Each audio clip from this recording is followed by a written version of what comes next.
Hello children, welcome back to class 10 second language English. So all these days you all attended school readiness program, right? And you have even attended the post test, you have submitted it to your class teacher, right? So now it is the time for us to go to our regular classroom sessions.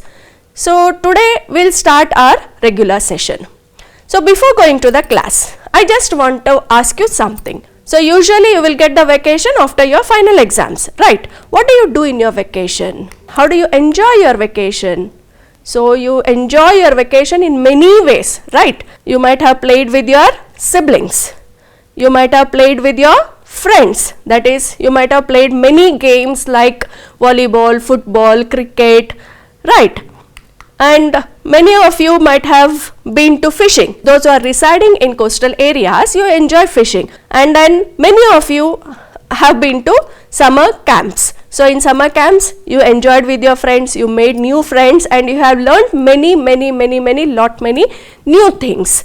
And then most of you for sure have been to your native place and met your grandparents, met your aunt, uncle, and also enjoyed a lot with your cousins. So in the native place, what did you do?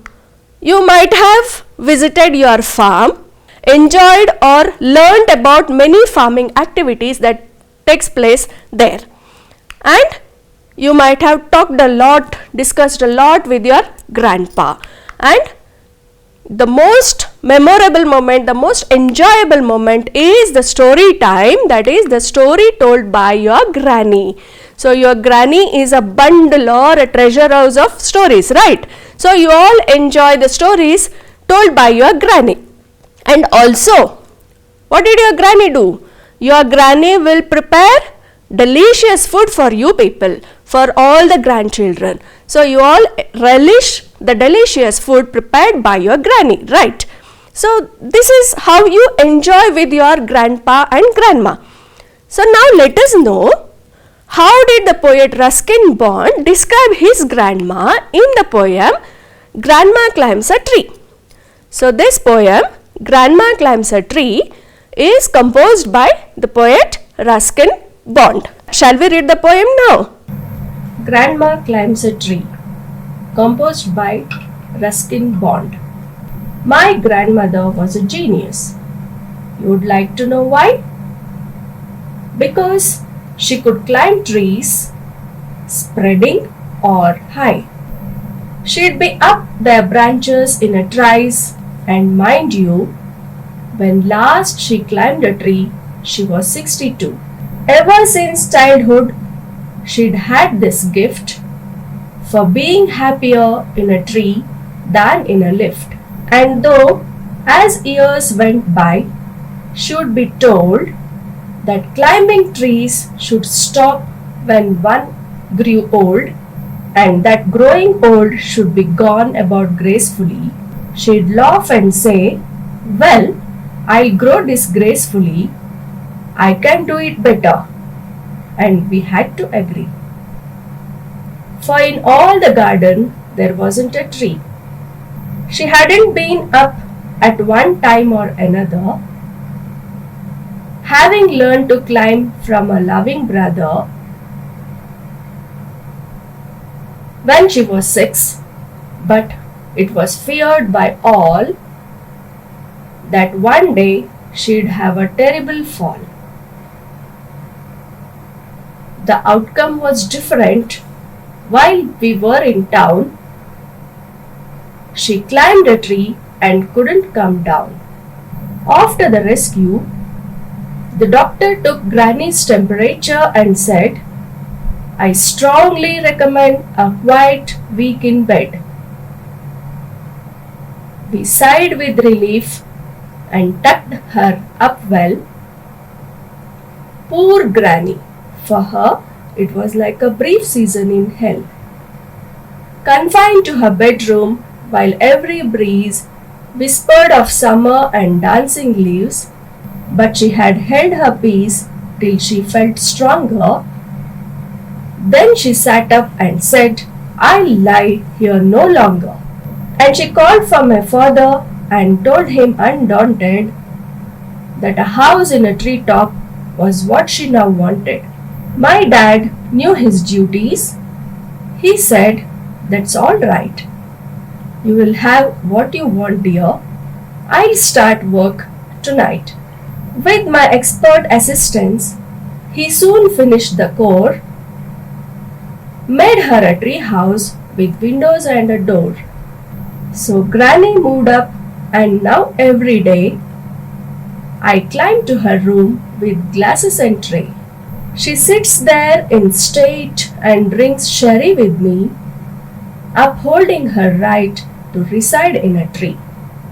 So I think all of you enjoyed reciting the poem. So in the poem we have come across many new words.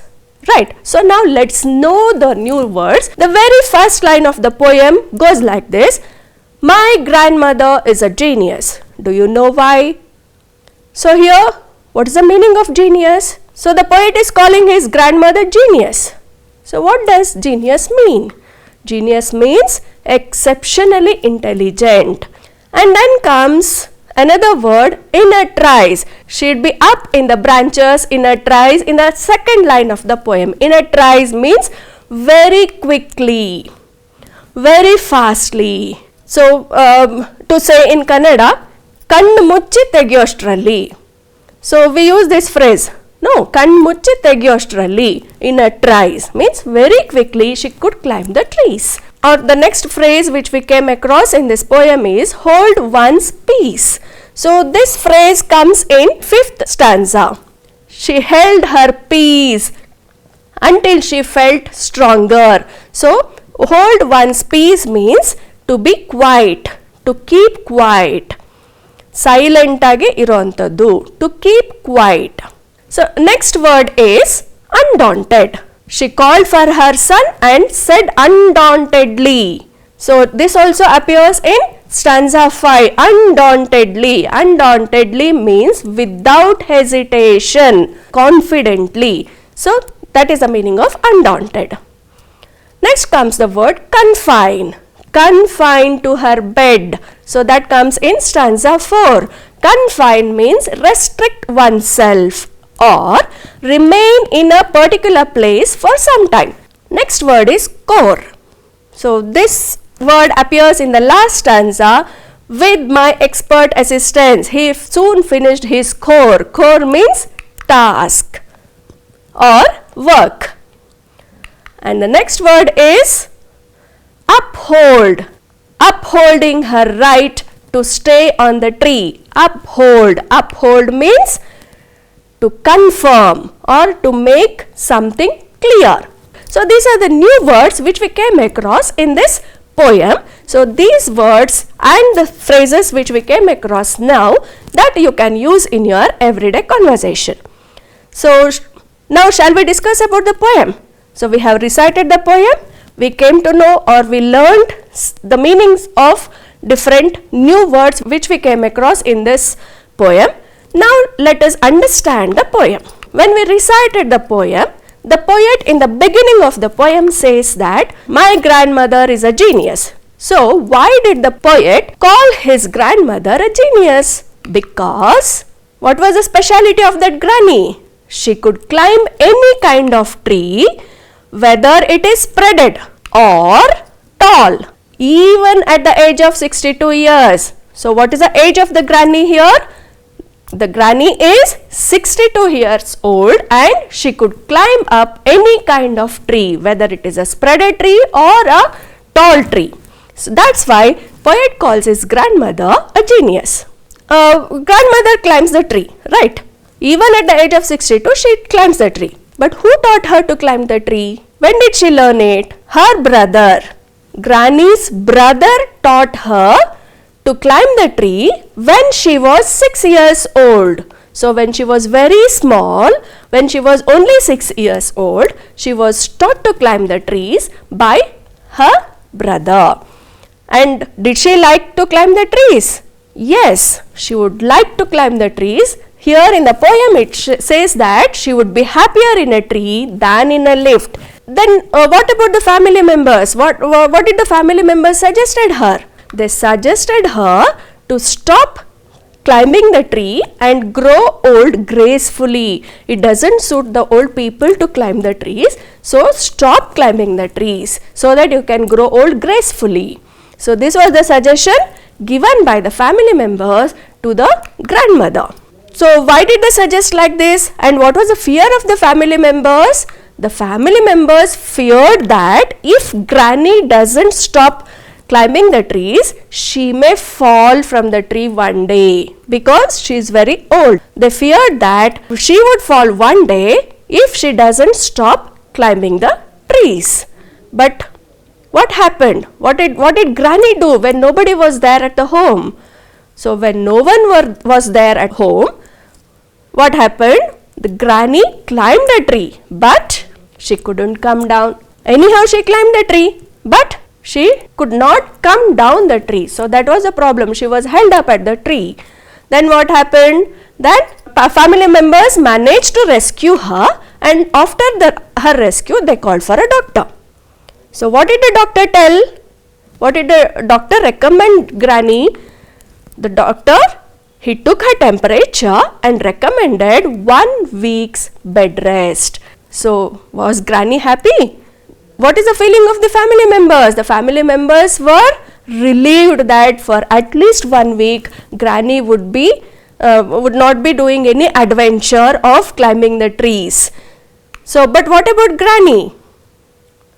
So, how did Granny feel about her one week's rest? So, for Granny, 1 week's rest was like a brief season in hell. She felt that as if she is spending her time in the hell. Naraka samana agittu. Why? Granny was very active. She used to go around. She used to climb the trees. But now what she has to do? She has to lie on the bed for 1 week. So Granny was very sad, and for Granny it was like a brief season in hell. So what did Granny ask for her son? So Granny called her son, and what did she demand? She demanded some unique thing. She asked her son to build a house on the tree top. So this was a demand of the Granny to her son. Did the son listen to Granny? Yes, of course. Son was very dutiful, so he listened to her. So what did he do? He started constructing a tree house.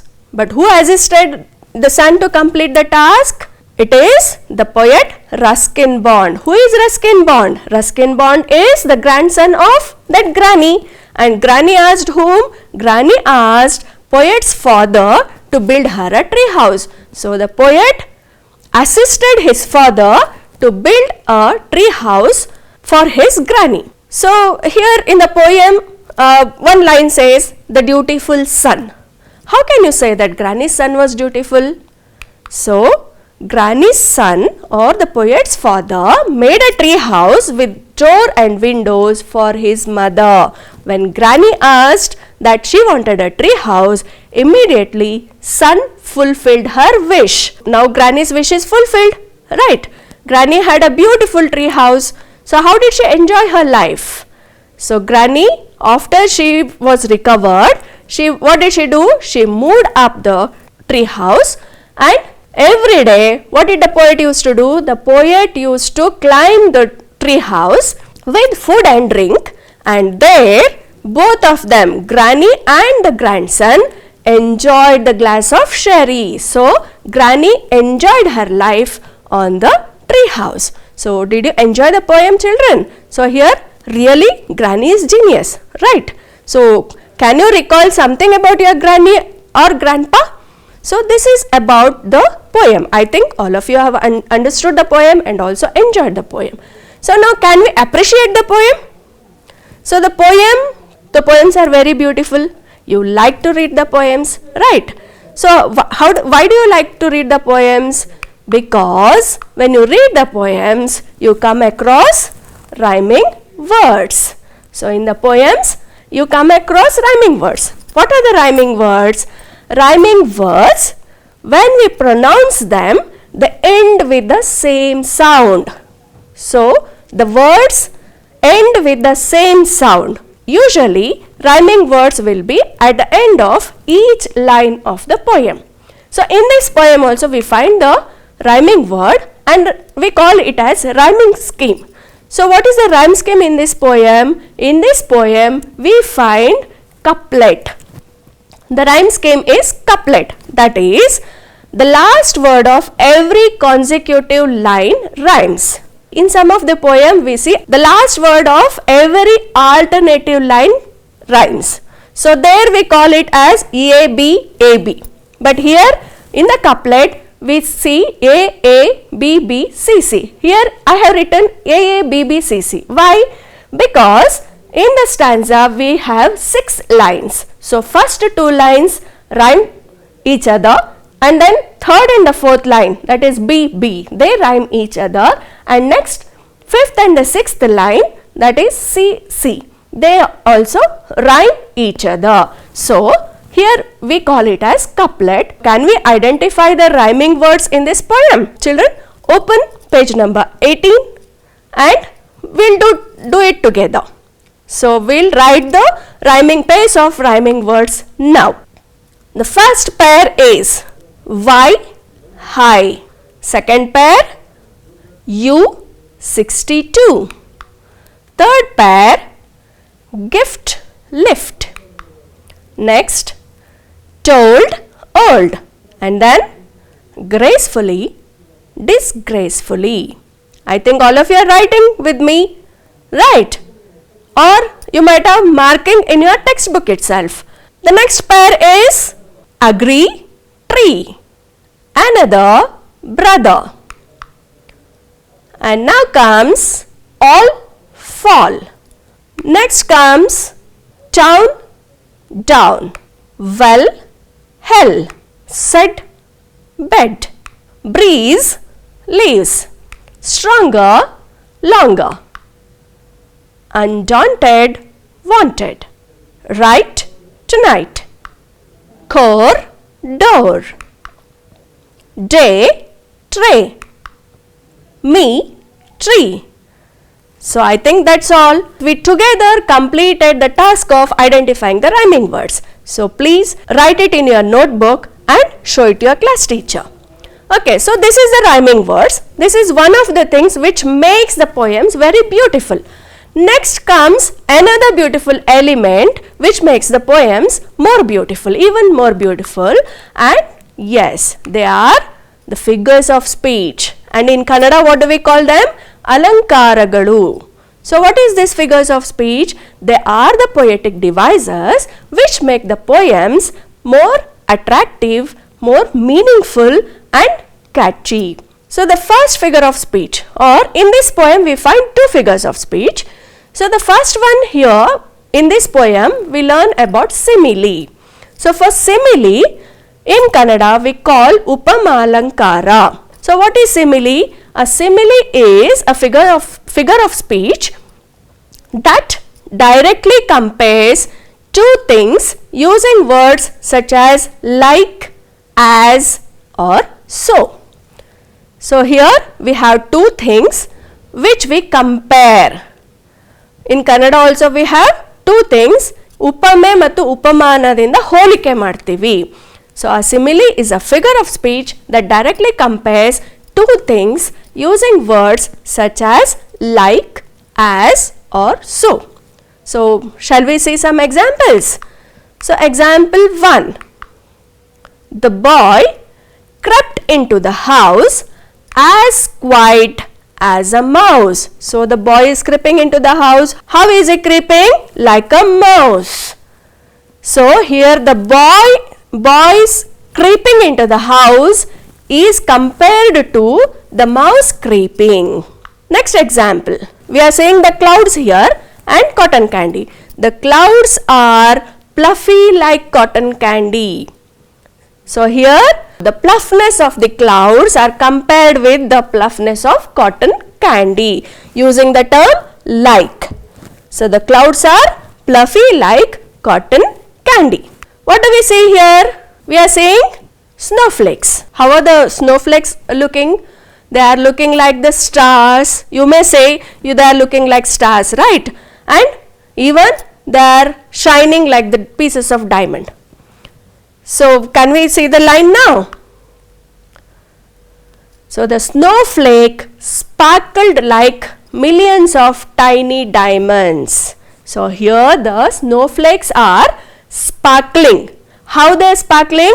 They are sparkling like the tiny diamonds. So here the sparkling of the snowflake is compared with sparkling of diamonds. So using the word like. So we call it as a simile. So here snowflake is compared with the diamonds. In the previous example, what happened? In the previous example, clouds are compared with cotton candy, and in the first example, the boy's creeping is compared to the creeping of mouse. So these are all called as simile. Now the task for you is to identify the line in the poem where simile is used. So now children, open your textbook and in the poem you search for the line where simile is used. Is it difficult? Can I give you a clue? The clue is, it is in stanza 4. So find out a line in stanza 4 of the poem where you find simile. Have you searched for it? Yes, that is the line. Which is the line?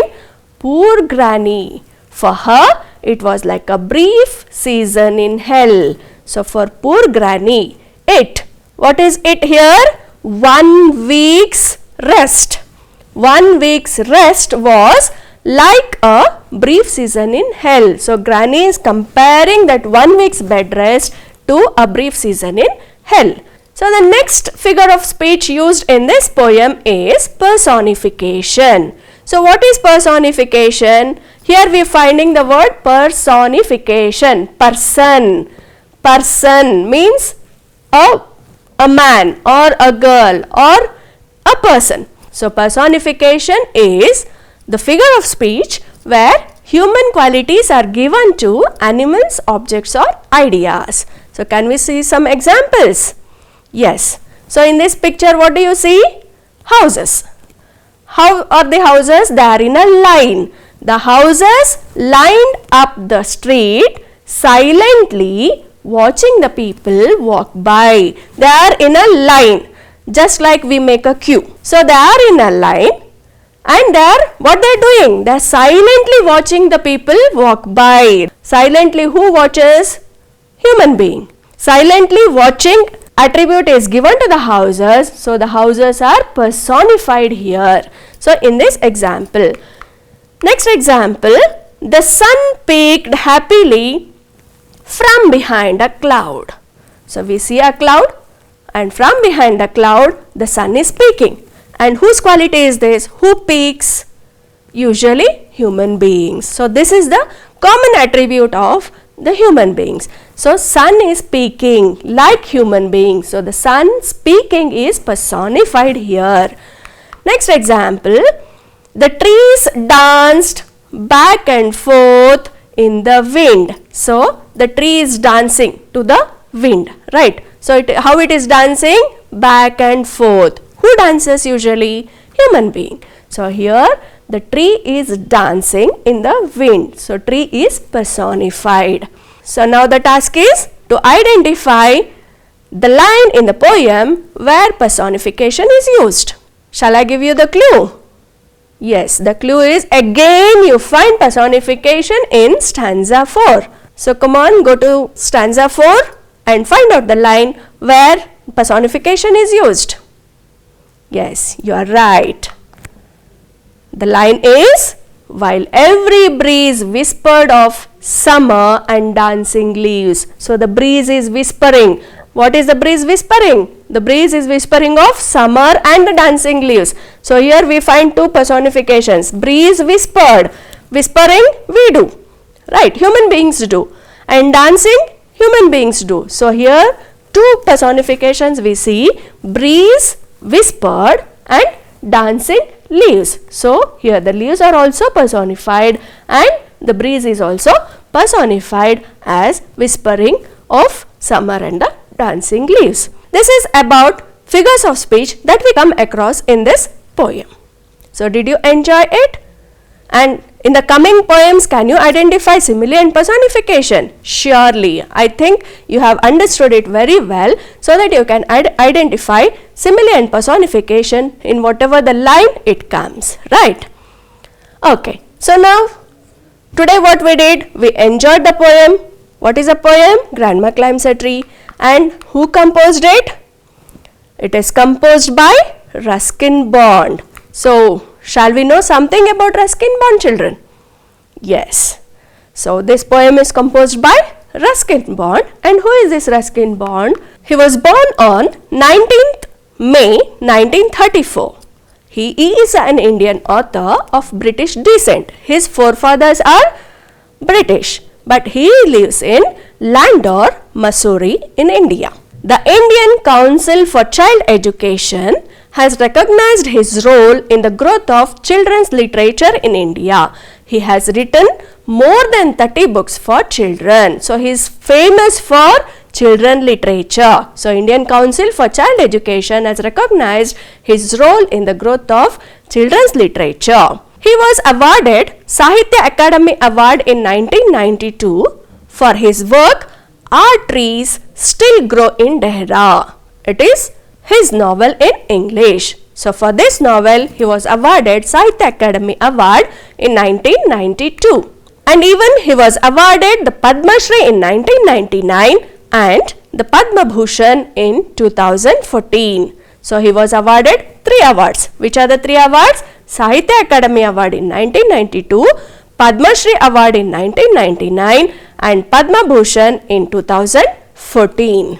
His autobiography is Scenes from a Writer's Life. He talks about his granny as a strange person in this autobiography. So, in the poem also we have found his granny as a strange person, right? So, in his autobiography also he talks about his granny as a strange person. This poem shows his great ability to enjoy unusual events and actions. Here he has enjoyed the unusual event of grandma climbing a tree. So, this poem shows his great ability to enjoy unusual events and actions. Now, let us see what are his famous works. So, his notable works are Our Trees Still Grow in Dehra, that we came across. That is, he has got Sahitya Akademi Award for this novel, which is in English. And then A Flight of Pigeons, and another important one is The Blue Umbrella. The Blue Umbrella has also become a movie now. You can watch it in the YouTube. This is about the poet Ruskin Bond, who composed this poem Grandma Climbs a Tree. So, did you enjoy, children, the poem? Okay. So, now shall we go to the assignment section? Question number 1 is, in what way your grandma is special to you? Discuss. You have to write a few lines about your own grandmother, about special features, special characters, whatever you like in your grandma in few lines, in a paragraph. And in the poem, the poem says that poet's father was dutiful. How did he show his dutifulness? That you have to write. Next question, how did grandma enjoy her life on the tree house? So, these are the questions for you for today. Answer all these questions in a notebook and submit it to your class teacher. For more questions and for more answers related to this poem, you please scan the QR code which is there on the top of the poem in your textbook. There you will get, means it will open in Diksha application. So, install Diksha app in your mobile phone beforehand, and when you scan the QR code on the poem, you will get many questions and answers related to this poem, right? So, take down all the questions and answers in your notebook and submit it to your class teacher. And I hope all of you enjoyed the class. Thank you.